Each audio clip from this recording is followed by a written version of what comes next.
শীতকালের রাত্রে একটা ঝটপট হেলদি এবং টেস্টি রেসিপি চাইলে এটা তোমাদের জন্য একটা পারফেক্ট ভিডিও হতে চলেছে। চিকেন সুপি ওটস এটা করতে তোমাকে প্রথমেই কড়াইতে সামান্য একটু তেল দিতে হবে, তারপর একটু চিকেন দিয়ে সেটা একটু ভাজা ভাজা করে নিতে হবে 1 মিনিটের জন্য।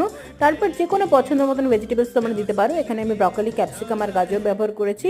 সেগুলো দিয়ে আরও 2 মিনিট সেটা সতে করে নিতে হবে। তারপর তাতে একটা পেঁয়াজ দিয়ে আরও 1 মিনিটের জন্য সতে করে প্রয়োজন অনুযায়ী জল দিতে হবে সেটা স্যুপ করার জন্য, এবং সব সবজিগুলো সেদ্ধ হতে দিতে হবে।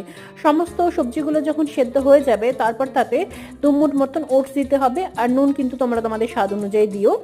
ভেজিটেবলস, জল, ওটস প্রত্যেকটার এক্স্যাক্টলি মাপ কিন্তু আমি ডেসক্রিপশনে লিখে দিয়েছি, তোমরা একবার ডেসক্রিপশন বক্সটা চেক করে নিও। তারপর যখন ওটস সবজি সব সেদ্ধ হয়ে যাবে, লাস্টে একটু ধনেপাতা কুচি আর একটু গোলমরিচ ছড়িয়ে দিলেই আমাদের চিকেন সুপি ওটস একদম রেডি। তোমরা গরম গরম এটা সার্ভ করে দিও ডিনারে। আর আমাকে জানিও তোমাদের ভিডিওটা কেমন লাগলো। যদি ভালো লাগে তাহলে লাইক, শেয়ার, সাবস্ক্রাইব করে দিও। দেখাবে নেক্সট ভিডিওতে। টাটা।